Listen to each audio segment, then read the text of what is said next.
Field Yates, Matthew Berry, Stefania Bell here, of course, Daniel Dopp, and our usual crew. And I'm just going to start out by saying this. This is one of the most interesting Monday podcasts we've done since I've been a part of this show. Sunday was brutal, and the NFL is a dangerous and violent game. Football is a dangerous and violent sport. It's also a wonderful sport that has brought so much to each and every one of our lives. We know it's difficult. We know that it is hard on the body. I don't know that I'll ever recall a Sunday like the one that we saw yesterday in terms of injuries. And Awful.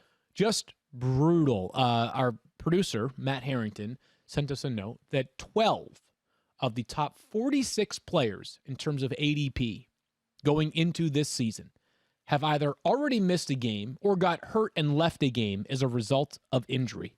Right. And we're 2 weeks into this. I can't remember a Sunday like this one, Matthew, ever. Yeah, you know, and it's interesting because coming into the season, there was a lot of concern about, you know, COVID-19 and how does that affect in the league, and all the players should be commended. Like, Done a great to job. the best of our knowledge, no one has missed time due to complications related to COVID-19. And yet, Field, you know, we're sitting here sifting through. I literally just tweeted, for people watching the live stream, they just saw me on the phone. I literally just tweeted, Field and I are going to sift through the wreckage of week 2 live now. And I mean, it was unbelievable. And, you know, we'll get Stefania in here as well. Poor Stefania. I don't know if she slept. You know, she might not for the whole week. I mean, like we were watching the games together, socially distant, by the way. We're all more than 6 feet apart, but we were in the same room.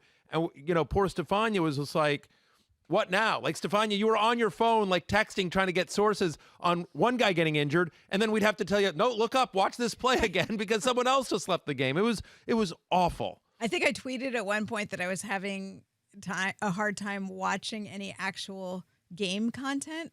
And usually what I do on Mondays is I go back and look at like the all 22 because I use it for purposes of looking at how the injury happened and what developed afterward. And I will be spending a lot of probably the next 24 hours watching film. It was rough. So the reality of yesterday is that we've got so many fantasy storylines. We're going to get to as many as we possibly can today. And you know what? We might not make it to a few of them because there was a ton of stuff that happened yesterday. But we have the entire week. Yes, we do. We have the entire week. We will have a waiver show tomorrow. There'll be a new episode of the Fantasy Show on ESPN Plus. Your waiver column will come out tomorrow as well, or even probably later today. It's up, right? It's already been up. sent. Oh yeah, my goodness! it's going to be up soon. So Field's there waiver was an column will be up on urgency to it this week. ESPN.com. I love Hate Column. So we will have plenty of content between now and the next time you have to make a decision. So let's get to it. We got a lot to get to here. Yeah, Field. and let's just go right to Stefania. You're going to be very busy. We're going to start with some of these major injuries, Stefania, which require not just more news, but also more attention to them. Saquon Barkley, this is the most devastating one because the writing appears to be on the wall already. Right. I mean, we're already hearing the reports from our Adam Schefter and Jordan Raanan that the team expects that he tore his ACL and going for further evaluation and testing today. But watching that injury, I think the thing that was most troubling, just emotionally for anybody watching it, was the clear pain that he was in. He wasn't even putting any weight on that leg. The team helping try to get him off the field as quickly as possible, but he just would not put the foot on the ground. This from a guy who had an ankle injury last year that he worked very hard to come back from and be solid in his return. We wish him well in his recovery. Not the only Giant. Sterling Shepard left with a toe injury as well. Tried to come out and run a route in the third quarter and couldn't do it. So Saquon clearly lost for the year if this bears out, and Sterling Shepard, we'll wait and see. Okay, so we'll get to Sterling Shepard in just a minute. But Matthew, unfortunately, this is one of the most devastating injuries that we could think of for fantasy football purposes. In our preseason rankings, you and I both had Saquon Barkley just behind Christian McCaffrey as number 2 in our overall rankings. He's a prodigious talent, number 2 overall draft pick 2 years ago. I know it was a tough start last week, but we were expecting a massive season for Saquon Barkley this year. Like maybe RB1, like maybe the best running back in fantasy this year. He was now he's out. A consensus top 3 pick in fantasy Yeah. this year. I don't think I saw 2 quarterback leagues aside, I don't think I saw a draft this year where Saquon Barkley went later than 3. Some people had Zeke over him. In some early drafts, maybe Dalvin Cook went ahead of him, but he was a consensus top 3 pick across the board, and rightfully so. He is one of the best running backs in the NFL, one of the best athletes in the NFL. It is awful to see. It is brutal, and for a guy that missed a little bit of time last year, you you hate to see this, right? And so I don't mean to make light or shortchange the impact of that injury on Saquon and his family and the Giants organization. But Field, you and I and Stefania, our job is to evaluate this from a fantasy football perspective. So from that perspective, this is bad. It's crushing. It's anytime you lose a player of that talent, like, it's not good. Yeah, it's not good. So before I'm going to let you sort of sift through who you would most prefer amongst the next men up in the Giants backfield. But many people don't know who the Giants backups are because they always give the football to Saquon Barkley. Yesterday, and this was week 2 when they went into the game with Saquon Barkley, they had just one other pure running back active. That was Dion Lewis, who handled all 10 of the Giants' non-Barkley carries yesterday with 14 touches in total. They also dressed Eli Penny, more of a fullback, a guy who's been around for a little while. Beyond that, they have on their roster Wayne Gallman. He was a healthy scratch yesterday, so obviously the team felt good about its depth going into the game because they expected Saquon Barkley to finish the game. Now, Jordan Raanan has also reported the team is planning a visit for Devontae Freeman, who is a free agent right now. If you were to advise someone making a waiver claim tonight, and you may have the top one if you have Saquon Barkley as your first-round pick, Matthew, would you suggest it being on a backup Giants running back or a potential backup Giants running back, and who would it be? So no, in general, like I would want to make as late a waiver claim as possible. Okay. Having said that, Wayne Gallman had a little bit of fantasy success last year when he was the main guy. We just don't know. And like, feels like Devontae Freeman, if he ends up signing with the Giants, would be the guy that you would want, right? Maybe not the first week in, but just for the long term. Look, I suppose if I had to pick one right now, I would pick Dion Lewis because he was active, because we've seen him have success in the NFL. So is Wayne Gallman. But just, we're taking our cues from the team. The team felt that, at least in terms of the pecking order, they wanted Lewis over Gallman. Now, understand this. Here's the other complicating factor. Sometimes in terms of actives and inactives isn't about how they view those particular players. And maybe here's the game plan we have, and we think if Saquon were to miss time, they may think that Gallman is the guy that can handle 20 touches in a way that Lewis can't. But because they expected Barkley to finish the game, they're like, in terms of the certain packages we have, we think we need Lewis active and not Gallman up. So in terms of advice, I think it's still too early to say. If you're saying like you got to pick one, I guess Dion Lewis, but emphasis on the word guess here, Field. And my expectation here is that it would be, at least initially, a running back by committee until someone emerged. I don't know that Dion Lewis or Wayne Gallman or even Devontae Freeman, has enough where they're going to be like, this is going to be their job the way it was Saquon Barkley's. Yeah, it's interesting because if you were to make the case for Dion Lewis, it would be on the strength of, as you mentioned, some of the pass-catching ability and the fact that he was dressed yesterday. Yet Wayne Gallman does something really well too, and that's catch passes. That was the strength of his game at Clemson. So it feels like you might have two duplicate parts there in the backfield behind Saquon Barkley. I have the job of writing the waiver column, as you mentioned. I took the easy way out. And here's what I did. Okay. I put both of them in the same entry. And here's the reason why. Because I can't, so I and this happened with a few players because there are a lot of injuries. I have Dion Lewis first. I made it clear my preferred target out of this backfield will be Dion Lewis as things currently stand. But I think both players should be picked up in a bunch of leagues, if not all leagues, because there's a chance that one or both of them emerge with 15-ish touches per week, and that's going to have some fantasy relevance. And an offense that we still believe in despite the early season sputters. And what I wanted to say here, just to anyone listening or watching here, is that, listen, I could easily get on and say, like, it's got to be Dion Lewis. I could get on or I could just pick a guy and make a strong case for it and tell you that this is the way it is and blah, blah, blah, blah, blah. And then if I'm wrong, I'm wrong and whatever. The fact is, I'm just being completely honest here. I don't know. And one of the reasons I don't know is because I don't think the Giants know. I don't think the Giants, as of right now, I don't think they know. And so I just think, look, it's a good point. Football is insanely unpredictable. If Sunday taught us nothing, it's that it's insanely unpredictable. And so we're trying to do the impossible here and predict. And I just want to be honest with the listener and just saying, like, look, in some of these cases, like a lot of times we have inside information, we've done the analysis, but there are times where we just don't know. And this is one of those cases. Here's what I do know. The loss of Saquon Barkley is a big one. He's massively talented, and that Giants offense is going to take a hit one way or the other. In terms of the fantasy value of all the remaining pieces. They may go more pass heavy, so maybe this ultimately helps Daniel Jones in terms of some junk time. But ultimately, it's a big loss for the Giants, for football fans, and for fantasy players. Not to overlook it, but Sterling Shepard's injury probably just means more good work for Golden Tate, who had 5 catches yesterday, and also Darius Slayton. If Shepard misses time, then you feel more comfortable starting either of those guys as a flex. Before we go to CMC, Daniel, look like you had something you wanted to add in Yeah, there. you may have said this already, but like it's week 2, and if you lost Saquon Barkley, there's a lot of time left for you to still be able to, like, don't quit because you lost Saquon here. Yeah. As then, like, there's still so much time for you to be able to field a good team, waivers and trades. I just wanted to say that because I feel like it'd be really easy just to like throw in the towel, like forget it. Well, and here's what I would say, is very 10 team simply, leagues. let me to that point, understand that you're sitting here, you used a very high pick on Saquon Barkley, and you're like, oh my goodness. And by the way drafts went, and because wide receivers went so late, there's a chance you're sitting there and you're like, my first round pick was Saquon Barkley, and my second round pick was Devontae Adams or George Kittle. It's entirely possible that's how you started off your season. And so I can understand you're sitting there going like, well, all right, when's fantasy basketball start? No. I'm with you, Secret Squirrel. Look, here's the thing.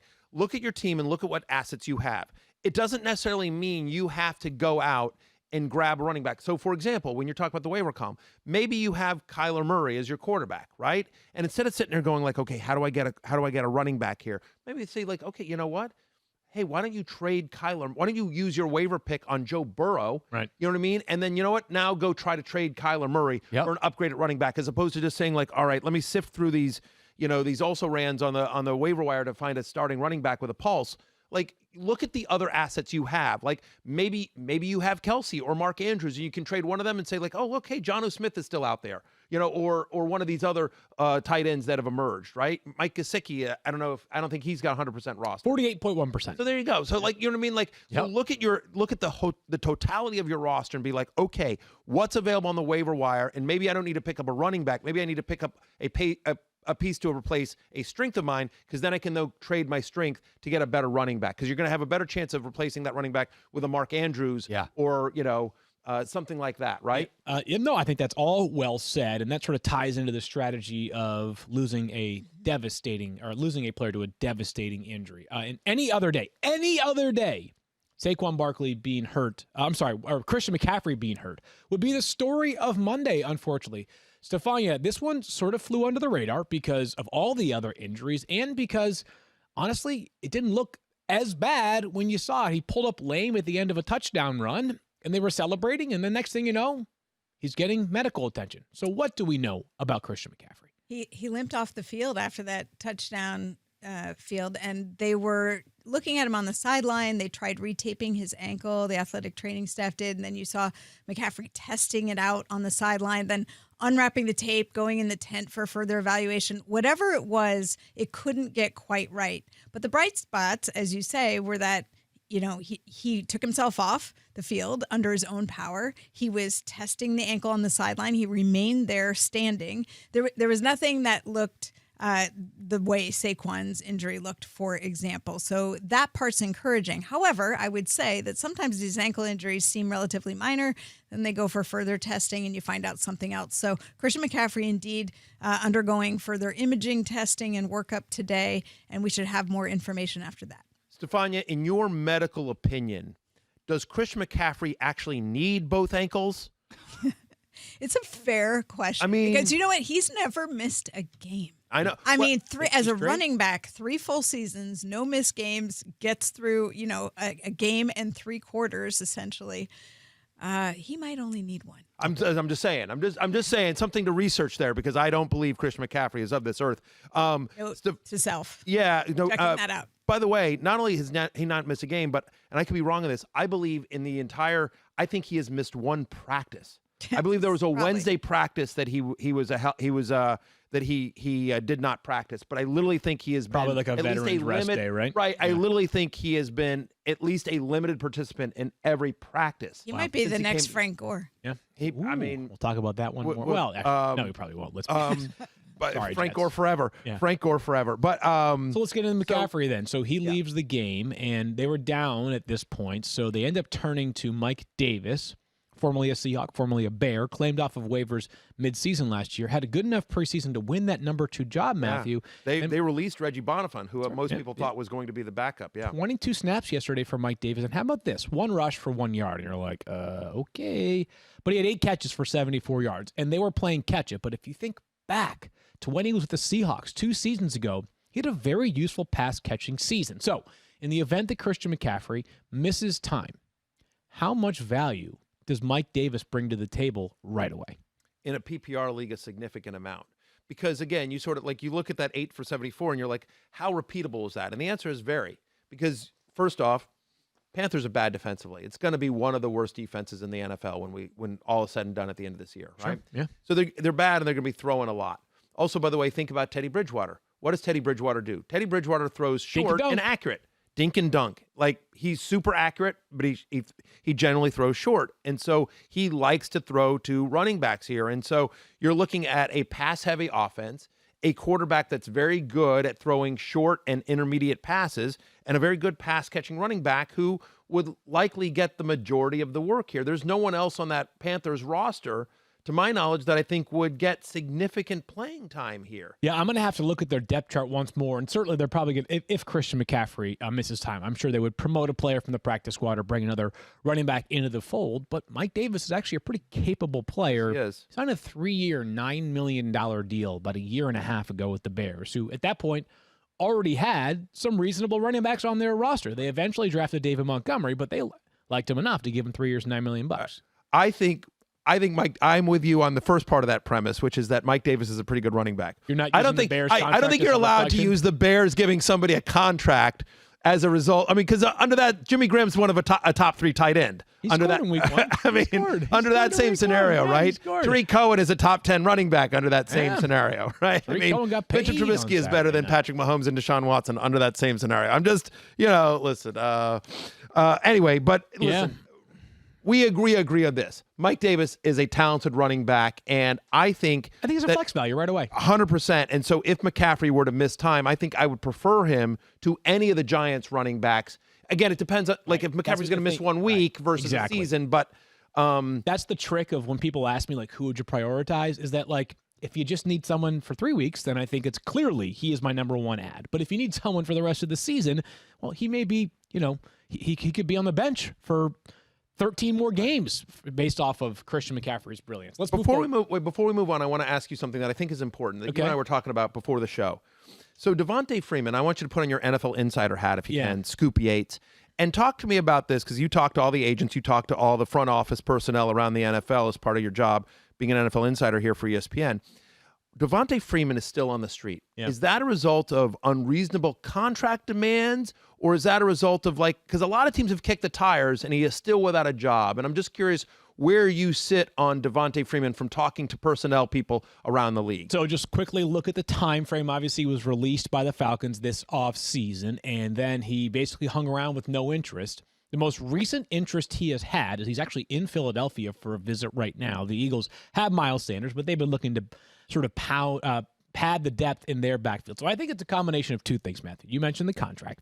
Obviously, he wants to get paid and be paid handsomely. But the NFL obviously has a different opinion of Devontae Freeman than at least his contract desires suggest. He changed agents. He is now working with super agent Drew Rosenhaus. So you would think, and Drew certainly has as distinguished track record of getting deals done as perhaps anybody in the industry. So I expect Devontae Freeman to find work still soon. But as I was mentioning to you before the show, is that there's probably a calculation for Devontae Freeman. I think he could have signed somewhere before the season began, but he may have signed somewhere where he was already, second, third in line for the job. But now, 2 weeks into the season, you've got the Giants definitely looking for help and potentially a starter. Like, I think there is a chance, and I don't think it's a huge chance. Is there like a 25% chance that if he signed with the Giants this week, by week 4 of the NFL season, he'd be a starting running back with somewhere between 15 and 7 weekly touches? I think the answer is yes. Right. I don't think that job was available for him 3 weeks ago before the season began. Very fair. So I think that ultimately his patience might pay off. It just might be that the contract is less than he probably imagined when he got cut this offseason. The guy signed a 5-year, $40 million extension at one point in his career. Sure. So yeah, but maybe there's some incentives in there. Sure, in terms yeah, of find a way to playing time and that yeah. kind of stuff. Did you address Devontae Freeman in your waiver I wire did. column? Yeah, I thought about putting him 1, and he may if we get information by the end of today that he's going to sign somewhere, I'll move him up. He's 4th right now, 4th in the waiver column. I said this is the first time I've ever written about a free agent in the waiver columns. We'll discuss him more tomorrow because there's a chance we could have an update by the time the show is over. Right. Devontae Adams also gets banged up. Gosh, man. Stefania, he was brilliant in week 1, perhaps the best wide receiver in the NFL. What do we know about Devontae Adams after leaving the Packers win early?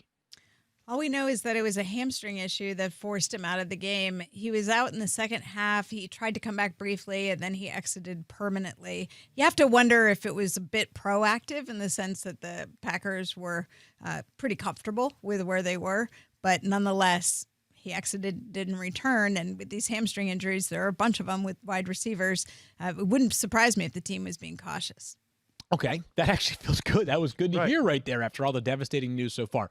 Matthew, here's what we know. So let's just look backwards, what we know from what we saw from these two players, because we don't have any sense on the time frame. But I guess we have to, with all of these players, we have to ask this question. If this superstar misses time, what are you going to do? And I think the obvious answer is that you're going to have to pick up one of these two young Packers wide receivers that so far this season has been pretty solid.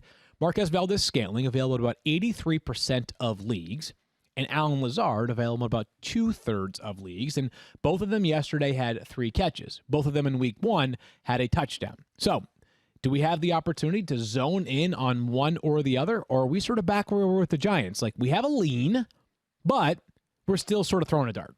Yeah, because it's their offense completely changes without somebody like number 17 on the field. Yeah. But having said that, you asked me to pick where would I rank them. I would rank Marquez Valdes-Scantling higher than Allen Lazard. Look, he was second on the team in receiving yards in both week 1 and week 2. He's somebody that comes into the NFL with more of a pedigree than Lazard as well. He's got an 18.3% target share this season, and that's obviously with Adams on the field. But look, I think both guys would see an uptick in fantasy value. But you know who might see the biggest uptick? Aaron Jones. Is it possible to go anywhere further up? I mean, I know, right? But free Aaron Jones. We might actually have to free Aaron Jones. Matt LaFleur might be forced to actually free Aaron Jones here because if you look at what Jones did last year, I mean, Jones obviously had a magical year all season long, but when Adams was out, it felt like, I don't have the numbers in front of me, but it felt like Jones really took a step up. I mean, again, think about this.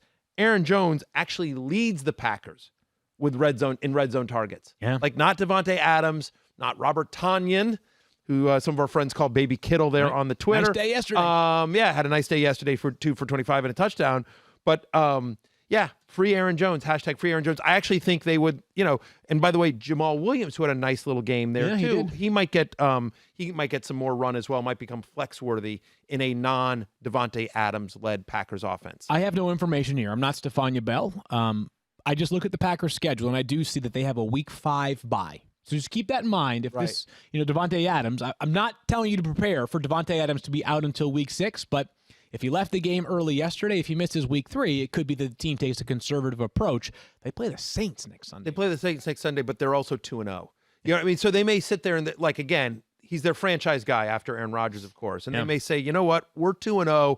We play the Saints and then we play the Falcons, and we think we got a chance at splitting those without Adams. So if we go into our bye 3-1 and we can have him healthy for week 6, again, we have no information, and hopefully Adams is back next week. But I understand you could see a team having that thought process, something to be prepared for if you have Adams on your team. And I do in Scott Fishbowl good time. Stefania, I'm sorry to do this to you, but your 49ers just went through so many injuries yesterday. On offense, 2 of them of particular note are Jimmy Garoppolo and Raheem Mostert. Raheem Mostert opens the game with this electric touchdown score, and then in the second quarter is forced out because of a knee injury. We understand now that he has a sprained medial collateral ligament. At least that's what they are thinking. The wide range of possibilities with this, but certainly I'd be concerned about him being available for next week and potentially weeks beyond that. We have to really wait and see what they how they elaborate. Kyle Shanahan pretty good at giving information. In fact, that's why we have so much detail on these injuries. Jimmy Garoppolo suffered a high ankle sprain. His right ankle took a hit, kind of bent awkwardly. If you were watching that game at all, you could tell something wasn't quite right. He wasn't comfortable putting weight through that leg. He was kind of quick to get off it. He'd throw the ball and then he'd kind of jump off that leg. Obviously uncomfortable. Did not return in the second half. Kind of made it through the first half. Didn't return in the second half, and Nick Mullins came out to play. High ankle sprains, we've talked about this before, not quick recoveries typically. And if you can't plant as a quarterback and you can't be accurate, that's a liability as well. The real issue for the 49ers, and clearly they're, well, where do I start? But they suffered so many injuries. Nick Bosa lost for the year, they suspect, to an ACL. Solomon Thomas went down with a knee injury. Tevin Coleman left with a knee injury. The problem is that they return to the same stadium next week to face the New York Giants.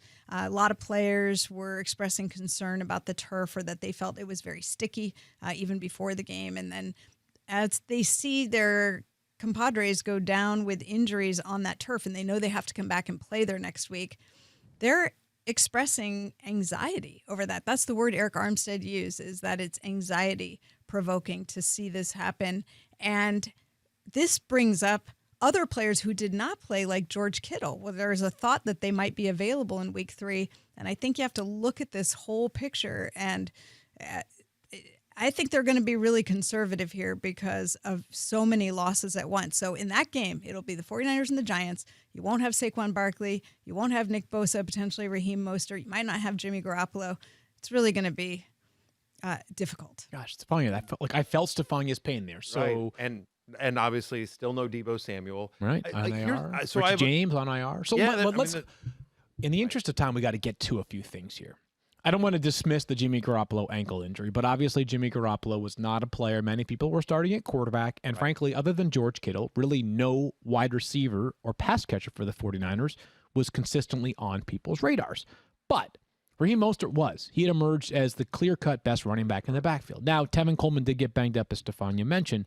Let's dive into the now potentially 2 or 3-headed attack behind Raheem Mostert. Tevin Coleman had, I believe, 14 carries for 12 yards or 12 carries for 14 yards. Either way, it was bad. Jerick McKinnon had one big play yesterday, Matthew. How about that? On 3rd and 31, the Jets allowed a 55-yard run. 3rd and 31. Put that one on the highlight reel. Jets.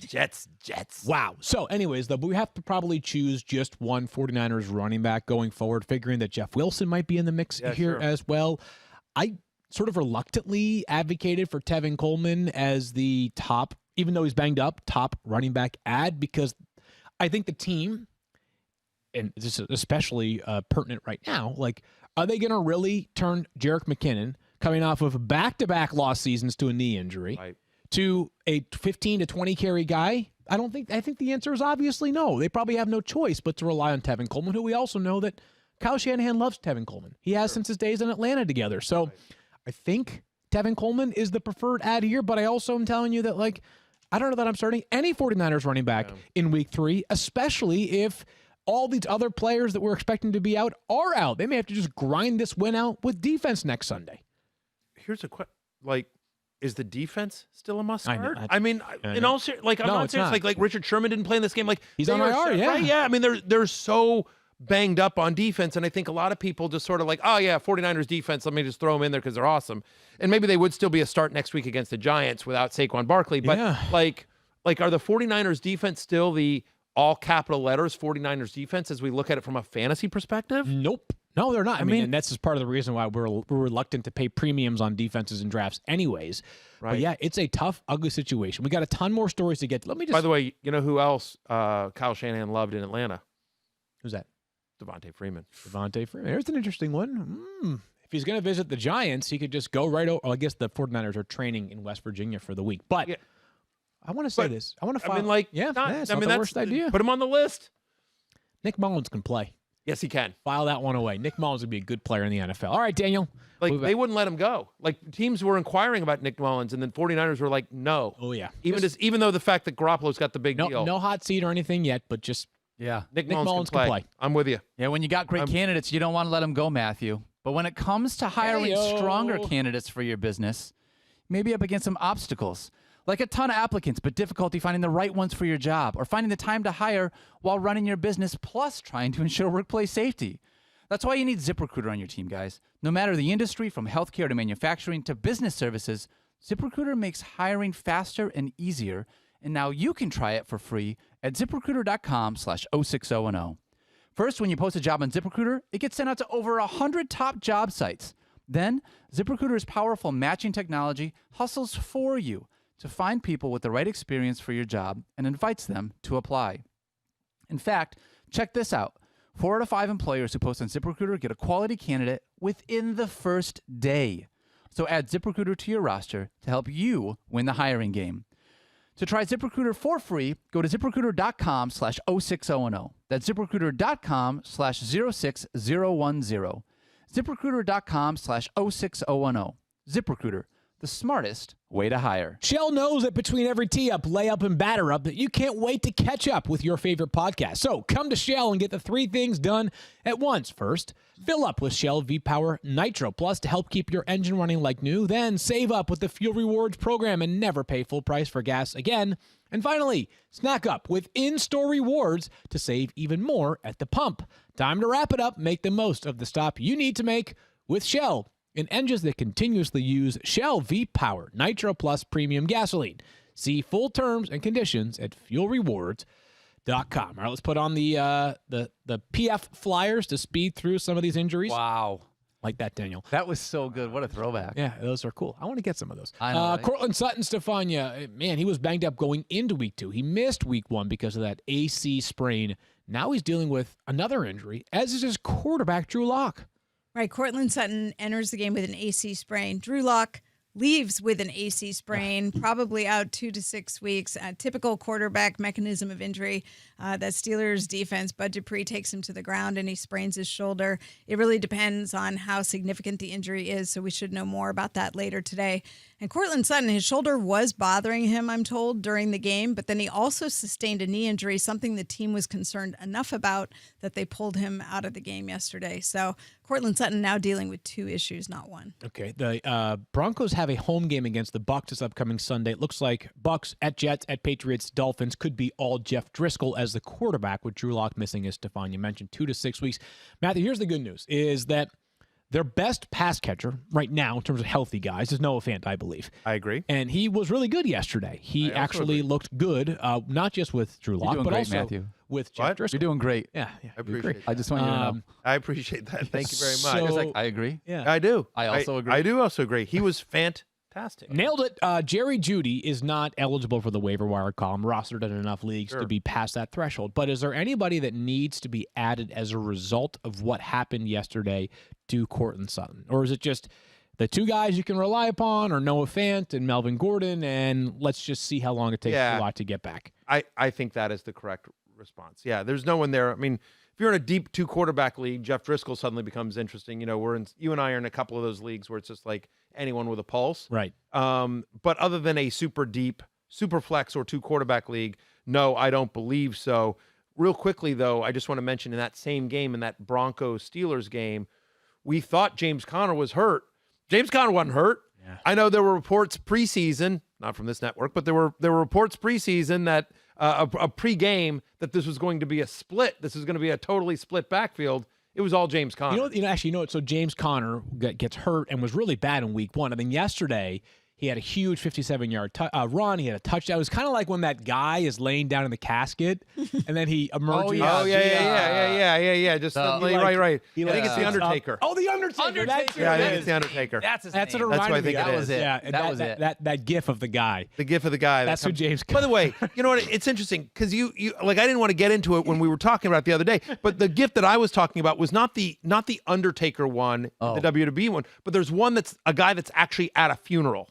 Oh, Like it's from a sketch show, and I don't know where it is, but there is a Saturday Night Live. Yeah, there's some sort of it's a gif from a comedy show where a guy like pops out of a That's the casket. one. He's on like the moving vehicle. He's on like the truck, and he gets out of the casket and he starts dancing. that one. No, there's a different one. There's multiple. I'm gonna go to gotta my be gifts tough. right now. Wow. Okay, But you work through anyway, that, and we'll get to a couple other injuries in yeah. the meantime. Anyway, Stephania, all I was just going to say is it's like that backfield becomes further muddied. But if you have James Conner and you didn't bail on him after week 1, you have been bailed out. Been By redeemed. the way, I still want no part of that backfield. I still don't trust James Conner. I still don't trust that backfield. But now at least James Conner has value, and I would call the person who has Saquon Barkley in your league and do whatever What do you want for James? What do you give me for James Conner? That's what I would do. Yeah, I mean, well, that's That's good what idea. this kid would do. Yeah, not a bad idea right there. Okay, Stefania, while Matthew looks at saying. gifts, let's get to the Rams running backs because they had multiple injuries to their three-headed attack, beginning with Cam Akers. Yeah, Cam Akers suffered a rib injury on a goal line carry. He went from questionable to return to out for the rest of the game. Malcolm Brown suffered a finger injury that limited him towards the latter part of the game as well.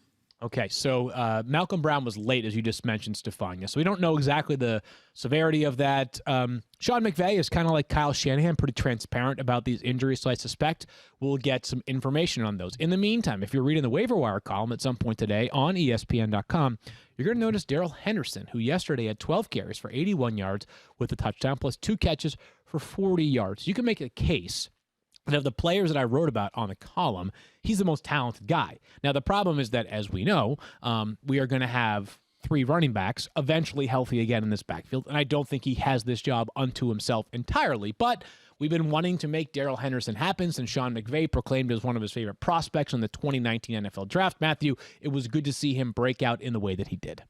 Yeah. Meanwhile, And here, go breakout's a ahead, relative will you do term. me a favor? Just go ahead and play that GIF that I. There you go. Just play that. You'll see. And so, yeah, it's from a soap opera. That one, you see? Okay. All right, yeah. there you go. I have your Twitter account open right now. There is so much power I've been there in before, having man. this phone. How fun is that? Yeah. Follow at Field Yates immediately. Is that allowed? Press Yeah, send. do it. You know who does that too? Is sometimes is back in the day when we were all in the same studio. Shefty would do that all the time. Right, yeah. Shefty would leave his Twitter account open, and then he would do a hit on NFL Live, and you'd be there, and you'd be like, "Oh my God, I've got like 7 million people," and I could just be like, "So and so's out for the year," and then have every single fantasy manager in the world just panic. That'd be And so the power of a Twitter account. All right. Yeah, so Anyway, Darrell Henderson, Rams by the way. backfield. Sorry, video team that are trying to make a video out of this. All right, Rams backfield. Here's the thing. Darrell Henderson. The most important thing that I think Darrell Henderson showed against the Eagles is like, oh yeah. Oh, that's the guy that we have been expecting. That's the guy that we saw in Memphis. That's the guy that we understood that Sean McVay was talking about. Not only did he show fantasy managers, he showed Sean McVay. Right. And he carried the load, and he was everything you'd want in a lead running back, as both Malcolm Brown and Cam Akers left that game with banged up little injuries. And so they were able to win that game. I agree with you that at full health, I still think it's probably a 3-headed monster. But Darrell Henderson, who after week 1 or after the preseason, people might have thought, he's not going to be a thing. He's going to be a thing. He has a chance to be a thing at the very least. He's available in 54.3% of leagues as of right now. So definitely a guy worth adding. Probably has more short-term than long-term value, but you never know. Sean McVay did love the player, as we mentioned. I'm going to have you, Stefania, give us 3 straight injuries. None of them, I would say, are of quite the consequence of those that we've discussed so far. So if you'd be so kind, we have updates on Paris Campbell, a surprise on Tyrod Taylor, and yet another Jets injury with Brashad Perriman. Yeah, Paris Campbell had to be carted off the field because of a knee injury. Really unfortunate because he started off so strong this year, but it still remains to be seen what the nature of his injury is, so stay tuned. It doesn't sound like he's going to be back next week, that's for sure. Tyrod Taylor, so this was an interesting one because he was a late inactive right before the start of the game, and they said it was a chest injury, and a lot of people were questioning, hey, how did this happen so suddenly? And on Friday's injury report, he was listed with bruised ribs, but he had a full practice and was off the pregame injury report, so really nothing there. And you thought, well, maybe he injured it in warmups. Later, find out from Anthony Lynn that Tyrod Taylor was experiencing chest pain and was taken to the hospital for further evaluation. No details yet on what the results were, but he was released from the hospital, so that is at least very good news for him. And then over in the Jets, you mentioned Brashad Perriman had an ankle injury. That ended up taking him out. He dealt with knee issues already to start this season. But keep in mind, Jamison Crowder was inactive already because of a hamstring issue. And then Chris Hogan ends up with a rib injury. So the 49ers were not alone in sustaining injuries yesterday. Let me get through these three. And Matthew, I'll just sort of offer my thoughts. I think you probably are going to be in line with these. So Paris Campbell, we thought he had a chance to be a thing because he looked really good in week 1.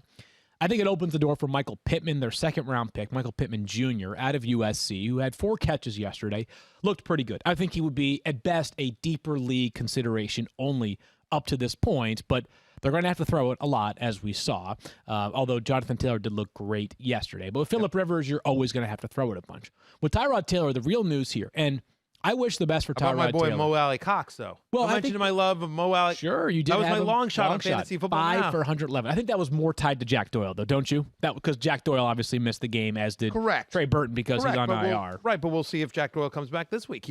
As long as we're talking injuries, I'm just saying. Yeah, no, it was a great thing. long shot. Great long shot call there. But so as I mentioned, Tyrod Taylor, I feel really bad for him. And Tyrod Taylor's a great person, just one of those respected veterans everywhere he's been. Baltimore, Buffalo, Cleveland, and now Los Angeles. I would be stunned. Even though Anthony Lynn said last night that when Tyrod Taylor is healthy, he's our starter, I'd be stunned if Justin Herbert was not the starter for the Chargers for the rest of this season. It is the smallest of sample sizes. But if you didn't watch that game yesterday, and most everybody did, there were only 3 games on during the 4 p.m. window, and come away incredibly impressed with Justin Herbert, I don't know what game you're watching. And he had a brutal pick. I get it. They may have won that game if he just runs for a first down and prolongs the drive. But the dude's got some serious juice. He can run, and he can throw it. That dude is going to be a player in this league. I have no doubt about that. I 100% agree. And I thought there was an important thing. Like, I quote tweeted the quote from Anthony Lynn, which was like, if Tyrod Taylor is 100% healthy, he's our starter going forward. I have this feeling that Tyrod Taylor is going to be about 90% healthy for the rest of the season. Gotcha. It's not going to be 100% because I agree with you. Like, he's the future there, and the kid can play. And that was a really impressive performance. We don't even know how much prep he got. And to go into that game, he was starting literally an hour, as everybody else did. That's crazy. Exactly. Yeah. And so to do that against the Chiefs and basically go, punch for punch with Patrick Mahomes, which is what he did for much of that game. He sure did. I mean, honestly, he can play. Yeah, 100%. he can certainly play. And the last one here on Brashad Perriman with the Jets, guys. I'm sorry. We can't try to make anything happen with the Jets other than Jamison Crowder if he's healthy. I feel terrible for the Jets fans. I feel bad watching them. I feel bad for Sam Darnold. I think this team is headed towards 2 to 3 wins. A guy that was on my love list, and I did not have a great week on for all of it. It was a crazy week, and I'll own it. I did not have a great love-hate week as well. And one of my missed calls was Chris Herndon. If I'm going to give myself love on Mo Alley Cox, then I got to take some hate on Chris Herndon. Chris Herndon dropped a touchdown. He should have had a touchdown. He dropped a touchdown, but still he got only I believe 4 targets. He was used mostly as a blocker. I don't get it. I don't know what's going on with the Jets. I don't get it. Obviously, people are very fired up right now in New York. They play Sunday and then Thursday. So I'll be interested to see, obviously a lot of speculation already about whether there's going to be some people on the hot seat in the coaching ranks in New York. All right, now more than ever, we have to look out for each other and count on each other. Marathon wants you to know that you can count on them for high-quality, top-tier gas. Marathon gasolines are formulated with STP additives. They keep your vehicle running at peak performance by optimizing fuel economy, removing those ugly deposit buildups, and by reducing emissions. And right now, you can get 5 cents off every gallon every day with Make It Count rewards from Marathon. Plus, you can earn points for additional savings on fuel, airfare, hotels, and more. This is definitely a deal you can count on. It's quick and easy to join. Just download the free Make It Count app or go to makeitcount.com/radio and start saving today. This offer is valid only at participating Marathon stations. Remember, wherever you need to go, be safe. The people at Marathon are behind you all the way. Did you know that right now Geico is offering an extra 15% credit on car, motorcycle, and RV policies? That's 15% on top of the money Geico could already save you. So what are you waiting for? A Lions win? Aww. That's probably not going to happen anytime soon, guys. But at least there's never been a better time to switch to Geico. Save an extra 15% when you switch by October 7th. Visit geico.com to learn more. And we are going to roll right into the Geico good news of the day. Learn more about Geico's 15% credit on car and motorcycle policies at geico.com/live.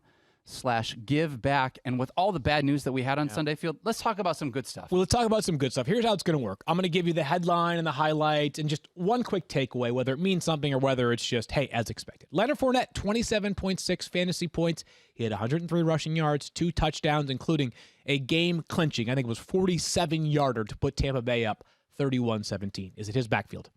I think it's got to be going forward. Now, I think he has a short leash, but I do think it is. You think about fantasy football now and Jeff Darlington talking to us from that game, and he's very tied in with a lot of the people in that Bucs organization. And he just said, look, guys, I don't know if it's today or soon, but at some point, Leonard Fournette is going to be a big thing in this backfield. And so it ended up happening yesterday. You know, he had the big run there. He caught the touchdown, should have gotten in, ends up getting in on the very next play. So for the 2 scores here, I'm going to have Leonard Fournette ranked highest among Buccaneers running backs for week 3. All right. Miles Sanders had 20.1 fantasy points in his season debut, 95 rushing yards on 20 carries, 3 catches for 36 yards. I thought he looked great, Matthew. I think the takeaway here would only be if they do sign Devontae Freeman, it's a little bit of cause for concern, but Miles Sanders meeting expectations in his first game of the season. He looked good, and which is nice to see because, honestly, a lot of the Eagles' offense did not. And so Carson Wentz struggled, and so they may say until we figured out our passing game situation, because that's still a work in progress through 2 games for Philadelphia. There's no question. That was a very nice way of putting it. A work in progress. Because people in Philadelphia, as you know, not quite as patient as you are here. They are not. Look, I'm a Washington fan, which also has an offense that is a work in progress. Sure. So I can't throw a lot of stones. Of course, neither can the Lions. All right. Anyway, sorry, Daniel. Just had to get one in there. Look, the fact is that, yeah, it's a work in progress here, but from the offensive line to Carson Wentz to the pass catchers here. And so Doug Peterson may say, you know what is going to work is running the ball with Miles Sanders and getting the ball into his hand, like 23 touches. I believe he had yesterday, right? Yeah. 23 touches. And so, I mean, you can't ask for better than that. Gets into the end zone. They give him the gimme touchdown. So, yeah, it's early, but I may be taking an L on Miles Sanders in my preseason. I don't think he's going to get 20 touches a game, which was my argument in the preseason. So hey far, guys, bad. Yeah, what do you got? I would just say on Miles Sanders, one of the things that I was looking for was to see how did he look running in the first game back after a hamstring injury. We always talk about this. How much do you trust a guy? We talked about it on Sunday. How much do we trust him? And I said if he felt good, they probably would keep letting him go, giving him that extra week off. To me, this was for people who have Miles Sanders on their roster, this was a very good sign that he handled that work and didn't have any apparent issues. So if he's back full practice this week, then I think you can sort of exhale at least about his health going forward. Good stuff there. Aaron Jones was freed. You mentioned it earlier on in the podcast. 45.6 points for Aaron Jones, 3 total touchdowns, nearly 240 yards of total offense. He is awesome. He seems to have proved a lot of doubters wrong. For a running back that saw a lot of other backs get paid this offseason, Aaron Jones making a very compelling case to back up the Brinks truck for him. So does he have 4 I think he has 4 touchdowns through 2 games now, right? Because he scored once in week 1. I believe that is off the top of my head. Thirsty Kyle, you can 4 or correct me if I'm 5. He's wrong. got a lot. Yeah. I'm almost positive he only scored once in week 1. Okay. 4 confirmed. 4 confirmed. So I knew, everyone was talking about, well, he's got to regress. He's got to regress on the touchdowns. Maybe not. I'm going to say, I just look, where you at, Mike Clay, huh? Yeah, exactly. I just listen. This is what happens when you free Aaron Jones, Matt LaFleur. This is what happens. And so, insanely talented running back that I've loved for a long, long time. And we certainly hope Devontae Adams is back next week. But if he's not, that would certainly put even more of a workload on Aaron Jones' shoulders. He's a clear-cut RB1. Rip through some wide receivers here. Deontay Johnson is the only player in the NFL with 10-plus targets in both games this season, 23.2 fantasy points, and a touchdown. The Steelers find wide receivers like they are shopping for a sweater at Old Navy. It is unbelievable. Oh, my gosh. By the way, What? Hold on, no. Have you ever been in an Old Navy in your life? What kind of a... You guys have ever shop for sweaters at Old Navy? You don't shop at Phil, Old Navy. there is no way. There is no way on God's green earth you have ever been inside an Old Navy. Yeah, there is. Except for maybe you had to use the bathroom once. Like you were like it was an emergency. I mean, I haven't recently shopped at Old Navy. It's COVID. I don't go to malls. There's no way No way. I've been in an Old Navy. Like, I have kids. I have 5 kids. Yeah. I've been in Old Navy many times. Like, there's no way. I'm surprised you even know what Old Navy is. You know what? The Steelers find wide Stop it. receivers like you find a cashmere sweater at Brooks Brothers. That's There what we go! Correct. Finally, that makes sense. We understand. Right. I'm speaking your exactly. language again. Stephon Right, Diggs. yeah. We're talking about him. Anyway, Deontay Johnson. I mean, listen, Chase Claypool had speaking of wide receivers that they Oh, find, Canada. Yeah, Chase Claypool had one big play, really great, but you can see why everyone in Pittsburgh is so excited about him. I would assume he is rostered in most dynasty leagues, but if for some reason he's not, or deeper leagues, he should be because that kid can play, and it's only a matter of time for him. Deontay Johnson, I think the window is closed. We talked about this last week. Buy low on Deontay Johnson. I think the window is closed, but that's legit. Like, is it real? Is it not? It's real with Deontay Johnson. Stephon Diggs may wind up being one of, if not the biggest draft day bargain. I think people just sort of Absurd. like they gave up on him and like, oh, Josh Allen, and he's inaccurate, and it's gonna be a run first offense, and he's always hurt, and blah blah blah. New team, and certainly I did not have him high in my ranks, so it's not like I can sit here and pat myself on the back. Although I was pro Josh Allen, he's been great. Stephon Diggs has been great. He's added a whole new dimension to that Bills offense. Josh Allen has been great. The accuracy's improved in a big way. Yes, they have played the Jets and the Dolphins. So let's let's not run a parade just yet. But certainly early returns are encouraging, and I think wherever you drafted Stephon Diggs this year, you got a bargain because I think if I were ranking for the rest of the season, he'd be a top 15 guy for me. Robbie Anderson and Calvin Ridley are the only 2 players with at least 100 receiving yards in both weeks this season. We start with Anderson, who looked like the best Carolina receiver again on Sunday. A guy who's going to wind up being a value as well. DJ Moore hasn't quite gotten it rolling so far for the Panthers. Teddy Bridgewater's been okay. I don't think he's been anything special so far, but Robbie Anderson, I mean, they're going to be down in a lot of games, and that's going to mean a couple of deep shots per week. And the Falcons are going to play every single week like it's a crazy, ridiculous, entertaining game. Calvin Ridley, 29.9 fantasy points, 2 touchdowns again. He is absolutely incredible. I mean, the Falcons have some errors in their ways, obviously. They're very, very disappointed after yesterday's defeat. But I don't know how Calvin Ridley lasted until I think it was picked 24 2 years ago. 3 years ago. 24th in the NFL draft, Calvin Ridley. Oh, my goodness. He is a star.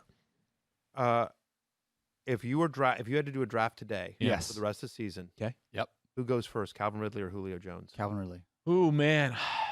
It's like one of those things that, like, I'm Squirrel with no hesitation. Yeah. He looks fantastic. Yeah, he does. I'm with you. And this is not a Julio hate thing, but like that drop touchdown in the end zone From Russell Gage. was like that. bad. There were a lot of drop touchdowns yesterday, by the way, in the end zone, like just Yeah. across the NFL. But Calvin Ridley does not look coverable right now. Yeah, I mean, honestly, I think it's a coin flip. I know that sounds ridiculous. But if nothing else, it's a conversation. Right. Oh, yeah. And the fact that it's even a conversation. I know. I'm still leaning towards Julio. But I man, am it's too, a but conversation. it's a conversation. That's a wild thought. And it really is. And by the way, and I think there would be a lot of people that would be like Daniel that would say like it's Ridley and it's not close. Yeah. I mean, like again, I think part of Ridley's success is because of the coverage that Julio 100%. draws. You know what I mean? Like I don't know that Ridley has this kind of success without Julio on the field, but it is a pass-first, pass-friendly offense. Calvin Ridley has all sorts of talent.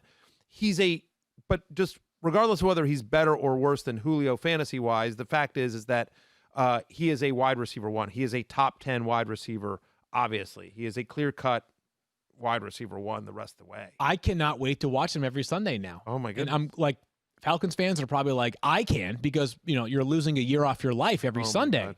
But What this an team is awful highly entertaining. What an awful loss. Let me just quickly mention that Monday Night Football, of course, tonight on ESPN, it's Raiders and Saints. So for those of you listening to this show or watching it live, if you're listening on Monday before the game, we got news on Saturday that we expected but is now official that Michael Thomas is out for the game.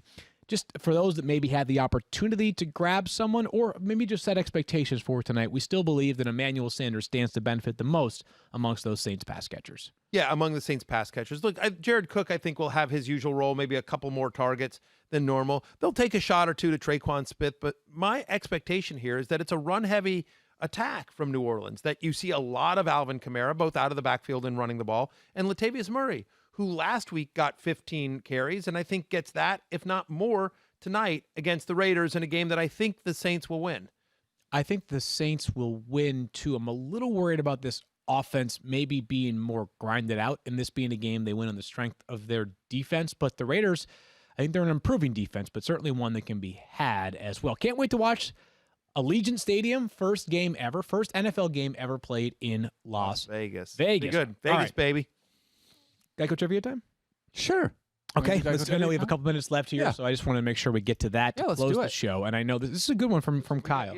And there's a lot of stuff that we didn't get. We, to. hey, We'll there's get- we meat got on the all week. bone. We got all week. Twitter, Instagram, fantasy show, waiver column, love, hate, injury blogs, you name it, it's available. So, Daniel, let's get to the Geico trivia question. Okay.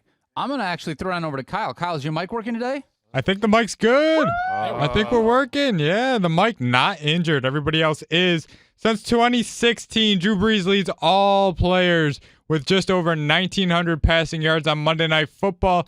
I want you to tell me who ranks second on that list. 2016. Drew Brees leads all 16. players with 1,910 Monday Night Football passing yards. Who ranks second with 1,773? 2016. Kyle, stop asking such hard questions. I don't think I'm going to get this one. I don't think I'm gonna going to get get this it, one right but either. I'm I going to. feel like there's a You know what I'm pretty gonna have? Right. I'm gonna have a good guess. But Okay. it's not gonna be correct. All right, Stefania, ladies first. We got Ooh. Deshaun Watson? Is that Okay. terrible? Well, the only reason why I think it might not be him is because he was drafted in 2017 and obviously missed most of his rookie season. But that could be right. You never know. He's magical. What do you got, Matthew? I have Aaron Rodgers. Ooh, I like that call, because I too. think that he tends to. I feel like Aaron Rodgers always lights up Monday Night Football. That's a good And Kyle's a Packers fan, so it wouldn't surprise me if he tried to sneak in a pro Aaron Rodgers trivia question. That's an even should. better rationale. I mean, he's wearing a Packers jersey. Well, I mean, look yeah. at that. He's wearing a Packers sweatshirt. Matthew. I feel like the smart. don't overthink it answer is probably Tom Brady, right? But wouldn't it have taken But- him like 10 That's a good years? guess, Russell too. Wilson, Yeah, that, I Wilson thought about him limited. too. He's been awesome. They play a good amount of primetime games. Why Yeah. just be Patrick Mahomes because he's ridiculous. I was thought just about gonna that. I say thought about Mahomes. Patrick Oh, by the way, Mahomes. Mahomes might have done it just in that game against the I know, Rams. right? Literally. Mahomes was my first choice, and They're I'm gonna like, no. Kyle's definitely going to surprise us. What's the answer, Right. Kyle? Is the answer Yeah. Kyle Allen? Magic No, Stafford. no, and not a Packer, but an Magic. NFC North quarterback. It's Kirk Cousins. He gets all the hate for the struggles in way. prime time, but he racks up No, the it's yards. not Why is he Kirk playing on Cousins. Monday Night Football so much? Yeah. No offense to Kirk Cousins. I mean, I will say Washington always played on Monday Night Football. They always got killed. But Playing Game from script. behind, But just- what's weird to me is I never would have got that because one of the knocks on Kirk Cousins is that he is not great in primetime games. Yards he- don't mean you're good. That's true. Blake Bortles true. helped prove that for us for a long Yeah, time. and yes, he he was did. great at it. All right, we got a few minutes true. left here, so I'm just going to quickly run through a few other notable performances and just sort of, like pat these guys on the back. Josh Allen, you mentioned, has been just lights out. 34.5 fantasy points yesterday. The first Bills quarterback ever, 400-plus passing yards, 4 touchdowns, and 0 interceptions in a game. Russell Wilson was just absolutely, utterly brilliant last night. I don't want to highlight Cam Newton because I thought he was the superior quarterback last night. I just thought it was a clash of titans. Great. These two quarterbacks. That game was the best game besides that quarter of overtime Yeah, it was just that we unbelievable. saw. That game last night was fantastic. Cam Newton helps the Patriots back, and Cam Newton was fantastic. 34.6 fantasy points, 397 passing yards, a touchdown, an interception, 47 rush yards, 2 rushing touchdowns. Somebody pointed this out on Twitter, and it wasn't me, so I apologize to whoever, because I don't remember who put it out. But the idea that Julian Edelman's greatest receiving yard game came from Cam Newton is mind-blowing. Not Tom Brady. Like the most receiving yards Julian Edelman's ever had in a game came with Cam Newton under center. And it's just a second mind-blowing. game together. That's a trivia as question well. right there. Yeah. Yeah, that is. You know what, Edelman maybe was a Kyle, any beast last ideas? night. I'm not ready to get there yet, but based off last night, there might be a little bit of Undertaker meme gif of N'Keal Harry at some point later on this season. Wasn't spectacular, but he had 8 catches last night, and he's playing a ton for the Patriots, so someone's going to have to catch passes from Cam, who looked lights out. Yeah. Tyler Higbee, You know who's healthy at the end of week 2? Cam Newton. Remember all the questions Yeah. about his health coming into the season? He looks amazing and not afraid to run, dive, catch, get taken down. Cam Newton looks like Answered all the Myles questions. Garrett in terms of stature. He is. I don't he's a get massive it. human He being. is huge. Last one here. Tyler Higbee had 3 touchdowns on Sunday, 5 catches, 54 yards. Remember the guy that was the 8th best player in fantasy from weeks 13 through 17 last season? Yeah, you saw him yesterday. Tyler Higbee looked like that player. Gronk, with just 2 catches so far this year, I see that there's a Higbee note tied to Gronk. Gronk needs to get it going here for the fantasy football players out there. Did you do Dumpsville? Do you do? I was do you just gonna say. players to like because we're doing Yeah. Dumpsville on I think in the fantasy show. Yeah. Gronk's on that list. Like because there's so many productive tight ends out there. Like I hate to say it, and Gronk may be productive, but I would have no problem waiving Gronk in a 10 or 12 team league. Understood. 2 catches for Gronk through 2 games so far. On Tuesday, we are back for more information on all the injuries, plus waivers, plus news, plus a recap of Monday Night Football. Check out the game. ESPN with the new 3-man booth. For Matthew and Daniel and Stefania, I'm Field. We'll see you guys tomorrow. Peace out.